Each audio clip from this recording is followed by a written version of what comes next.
안녕하세요. 주식 등대직입니다. 12월 8일 목요일 시황 말씀드리겠습니다. 오늘 시장 좋지 않았습니다. 양시장 모두 약세의 국면이었고요. 오늘까지 해서 근 한 6일째 지금 음봉이 나면서 빠지고 있습니다. 그래서 최근에 시장은 가장 견디기 힘든 그런 시장이 아니었나 이렇게 생각을 합니다. 제가 이제 조금 기분 좋은 말씀 드린다고 그러면요. 외국계 투자은행이 2023년 한국 증시를 전망을 했는데요. 골드만삭스 같은 경우는 지금 기준에 했을 때 한 30% 정도 상승 여력이 있다 이렇게 얘기를 했고요. 모건 스터니 같은 경우도 코스피로 따졌을 때 2023년에 바닥친 기업 실적, 그 다음에 원화 가치 안정 이런 것들이 상당히 긍정적이라서 또 이제 중국의 리오프닝 기대감까지 이런 것도 이제 우리 수출 회복에 이어질 것이다. 그래서 모건 스탠리에서도 우리 지수를 한 2750까지 상승할 것이다. 이렇게 지금 얘기를 해놨습니다. 골드만삭스 같은 경우는 3000포인트도 가능하다. 이렇게 얘기를 해놨는데요. 물론 이런 예측들이 맞는다 얘기할 수는 없죠. 그렇죠. 이런 어떤 긍정적인 이런 얘기가 나오는 거는 그나마 답답한 장에서 조금 좀 위로가 되는 그런 얘기 같아서 제가 말씀을 드렸습니다. 참고로 보면요. G20 국가 중에서 달러로 환산했을 때 금년 주가 하락률이요. 러시아에 이어서 우리가 두 번째로 이렇게 많이 빠졌다고 그럽니다. 러시아가 한 40% 빠졌고요. 여기는 이제 전쟁 때문에 특수 케이스인데 그러고 나서 우리가 한 25% 정도 빠졌다고 그래요. 그러니까 우리가 하락폭이 굉장히 컸다는 얘기죠.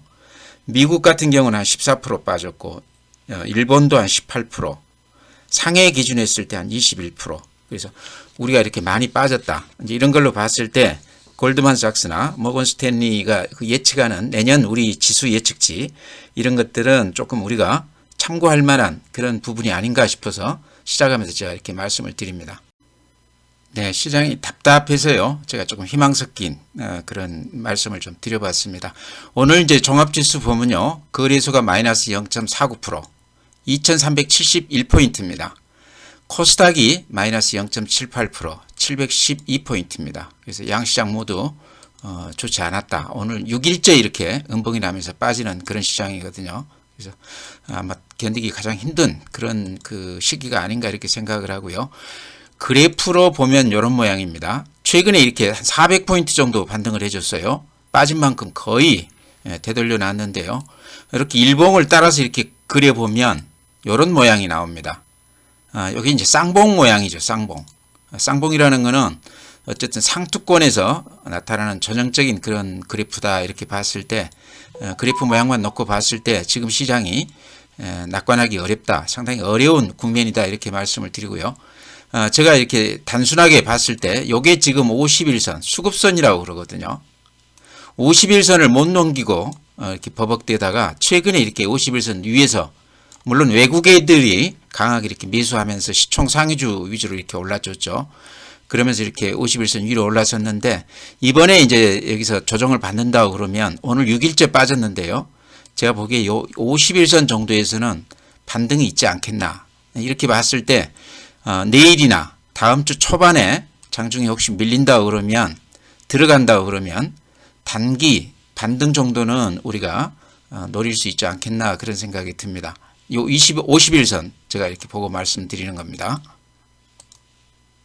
네, 최근 시장이 얼마나 답답했는가를 이렇게 10분봉을 보면 1봉이 아니고 10분봉이니까 굉장히 세밀한 거죠. 12월 1일부터 이렇게 따졌을 때 이렇습니다.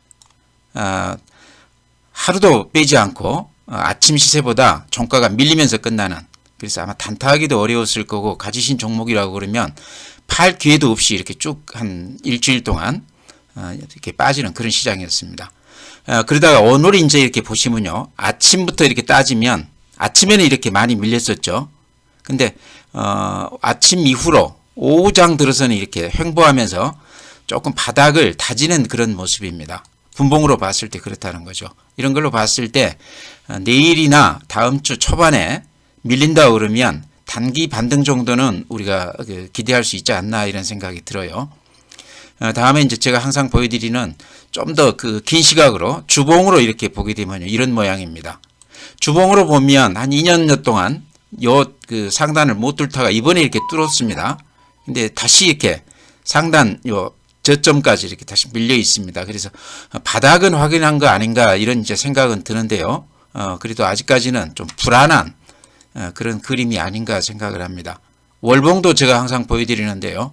월봉을 보게 되면 이렇게 10년 동안 이렇게 그래프를 이렇게 이어보면요, 하단을 요 하단이 굉장히 단단하게 검증이 된 거를 알 수 있습니다. 그렇죠? 요 하단에서는 끄떡없이 이렇게 버텨주다가 코로나 국면에서 급등했다가 다시 원위치를 이렇게 했었습니다. 그러니까 이번에 이렇게 강하게 반등을 해줬거든요. 이런 그래프를 보면 바닥은 확인시켜주는 시장 같다 이런 생각은 들어요. 그래서 이런 걸로 봤을 때 시장을 그렇게 나쁘게만은 볼 필요는 없을 것 같다 이런 생각도 드는데요. 아무튼 이번 주 내일 그 다음에 다음 주 초반 시장 대단히 중요해 보입니다. 네, 다음은 이제 매수 주체별 수급을 보면요. 개인들만 최근에 근 한 5일간 매수 우위하고 있고요. 외국 애들은 근 한 5일째 매도 우위하고 있습니다. 오늘도 외국 애들은 거래소에서 한 4,700억 매도했습니다. 그래서 외국 애들하고 개인들이 서로 반대되는 매매를 하고 있다. 이제 결과는 어떻게 될지 좀 지켜봐야 되겠지만요.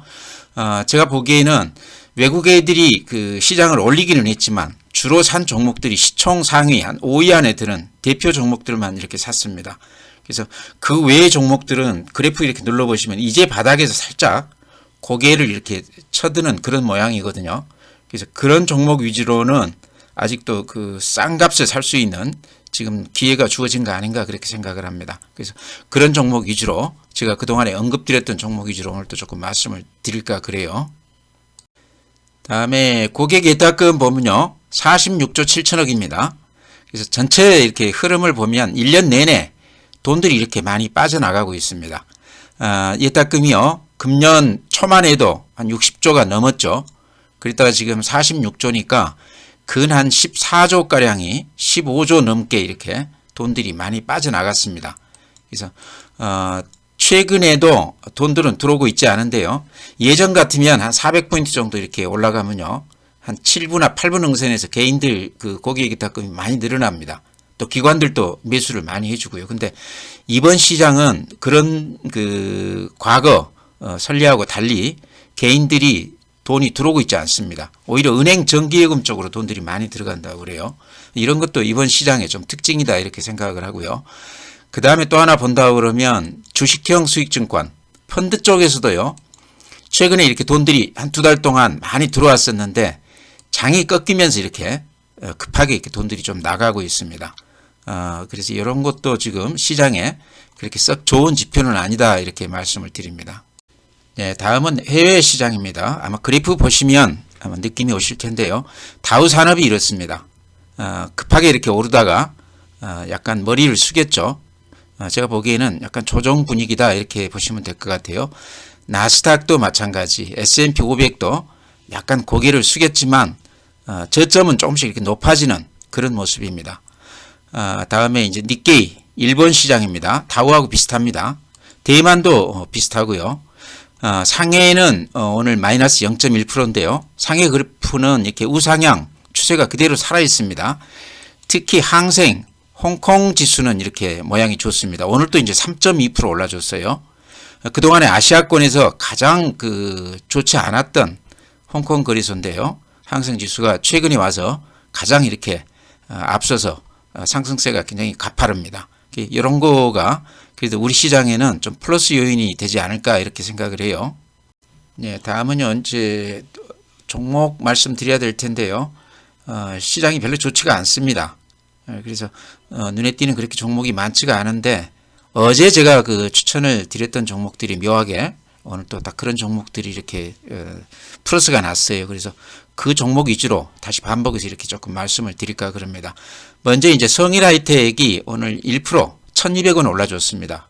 큰 폭 오른 건 아니지만 오늘 시장 대비했을 때 그래도 조금 다른 모습이었다 이래서 이제 말씀을 드리고요. 성일하이텍은 우선 제가 실적을 다시 어제도 보여드렸지만 오늘 이렇게 실적을 좀 보여드릴까 그래요. 실적을 우리가 좀 눈여겨볼 필요가 있을 것 같아서 말씀을 드리는 겁니다. 2021년에 영업이익이 169억이었습니다. 근데 그 전해만 해도 2년 동안 적자가 났던 기업입니다. 그러니까 작년에 169억 흑자가 났고 금년에는 478억이 영업이익이 날 것으로 그렇게 예상이 되고 있어요. 대단한 거죠. 거의 한 3배 정도 실적이 이렇게 좋아진다는 얘기인데 폐배터리 관련해서 성일 하이텍이 차지하고 있는 그런 위상을 실적으로 보여준 거 아닌가 저는 그렇게 봅니다. 가격으로 봤을 때요. 그래프로 보고 이렇게 말씀을 드리면 이게 금년 7월에 상장을 해가지고요. 한 9만 원 정도가 이렇게 유지가 됐었습니다. 그래서 스트레이트로 16만 원대까지 이렇게 올라줬다가 11만 원까지 빠졌다가 오늘 이제 12만 원 겨우 턱걸이를 했는데요. 그러더라도 한 20, 30% 빠진 거거든요. 이게. 그래서 이 정도 가격에는 성일 하이텍은 다시 들어가도 되겠다. 폐배터리 앞으로 성장성이라든가 또 이거를 실적으로 이렇게 보여주고 있는 이런 것들은 성일 하이텍이 조정을 지금 받았기 때문에요. 여러 가지 면에서 상당히 좋은 가격이 아닌가 이렇게 생각을 합니다. 그래서 성일 하이텍 눈여겨보시고요. 요게 이제 발행 물량이 이렇게 많지 않기 때문에 제가 보기에는 품절주 성격도 있습니다. 그래서 기관이나 외국 애들이 이 종목을 조금 한 1, 20만 주 살려고 그러면 호가를 대폭 높여야만이 물량을 살 수 있다 이런 그 성격도 있는 것 같아요. 그래서 그런 점까지 고려했을 때 앞으로 지금 가격으로 봤을 때 매수하기에 상당히 매력 있는 가격이 아닌가 그래서 이렇게 말씀을 드립니다. 다음에 또 어제 삼강MNT도 제가 말씀을 드렸습니다. 가장 큰 이유는 실적이 좋은데 많이 빠져 있다 이제 그런 얘기죠. 아까 제가 성일 하이텍 말씀드린 거하고 동일한 그런 이유로 해서 이렇게 추천을 드렸는데요. 먼저 이렇게 본다 그러면 수급에서 외국애들이 최근 한 5일째 이렇게 매수 우회해주고 있습니다. 그 다음에 우리가 이제 꼭 봐야 될 부분이요. 실적이 대단히 좋아요. 삼강MNT도. 이렇게 보시면 작년에 2021년에 영업이익 264억이었는데요. 금년에 800억이 날 것으로 지금 예상이 되고 있습니다. 대단히 좋아지는 거 아니겠습니까? 그런데 주가는요, 이제 그래프 이렇게 보여드리면 최근에 대형주만 올라갔지 이런 주식들이 이렇게 반영을 못했다 이런 얘기죠. 이렇게 그래프 그려보면요, 요 하단에 지금 부딪혀 있습니다. 여기도 그렇죠. 그래서 가격으로 봤을 때 요 하단은 좀 지켜주는 그런 그 선 같거든요. 가격으로 봤을 때 매력이 있다. 실적도 수반이 되고 있다. 수급으로 봐서도 좋고요. 그 다음에 지금 여기가 그 수주를 몇 년, 한 2, 3년치를 지금 이미 다 받아놨다고 그럽니다. 그러니까 풍력 관련해서 삼강MNT는 이렇게 하단부, 그 바다 밑으로 들어가는 그 부분 이제 그 특화되어 있는 기술이 아주 뛰어난 그런 기업인데요. 지금은 이제 그 부유식 이쪽에서 그 전망을 아주 좋게 보고 있습니다. 최근에 SK그룹으로 넘어간 다음에 여러 가지 그 상황이 많이 좋아지고 있고 여러 가지 비전을 보여주고 있는데요.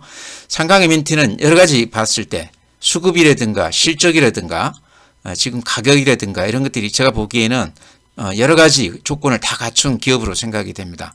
길게 봤을 때도 주봉도 제가 이렇게 보여드렸는데요. 거의 한 2년 동안 사실은 오른 게 없는 그런 기업입니다.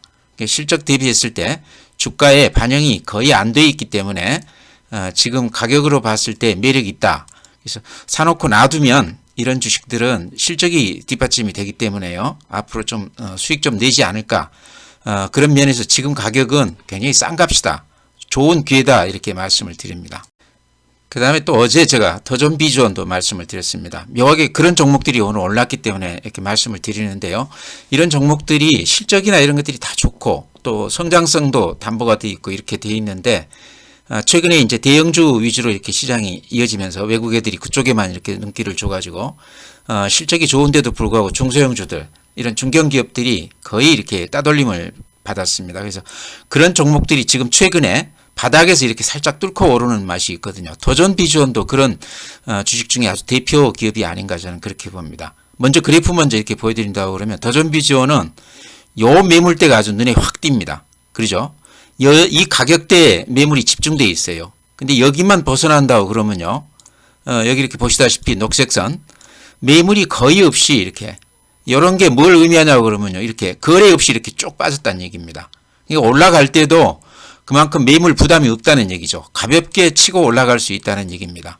그래서 그래프로 봤을 때 그런 좋은 점이 있고 그 다음에 지금 더존 비주원은 그 자사주 500억 170만 주 11월 1일부터 3개월 동안 매수하기로 그렇게 공시를 해놨습니다. 이런 것도 수급에서 굉장히 좋은 그 요소가 아닌가 이렇게 생각을 합니다.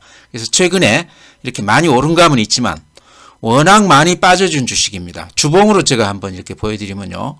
이게 그 몇 년 동안 요때부터 따지면요. 요때가 2020년 9월 달인데요. 13만 원에서부터 27,000원까지 이렇게 스트레이트로 빠져줬습니다. 그러면 실적이 그렇게까지 나쁜가? 그러면 그거는 아닙니다. 단지 이제 국내에 머물러 있는 기업이기 때문에 성장성에서 조금 문제가 있는가 아닌가 그런 시각들이 대두가 되면서요. 이렇게 주가가 많이 빠졌습니다. 근데 다시 이제 주봉으로 봐도 이렇게 살짝 바닥에서 좀 턴하는 그런 모습이 보이지 않습니까? 일봉으로 보면 더 뚜렷하죠. 최근에 한 20% 이렇게 반등을 해줬는데요. 그래도 요 매물대 벗어난다고 그러면 또 시세를 한번 줄만한 그런 기업입니다. 세무회계 쪽에서 우리나라에서 그 가장 그 독점적인 기업이었는데요. 이제 업무통합 시스템 이쪽으로 이제 확산하면서 최근에 여러 가지 신사업들을 하고 있습니다. 그런 걸 봤을 때 더 좋은 비전은 아주 숨겨둔 우량주가 아닌가 저는 그렇게 봅니다. 그래서 조금 오르긴 했지만요. 지금 가격도 제가 보기에는 부담은 없는 가격이다 이렇게 생각을 합니다.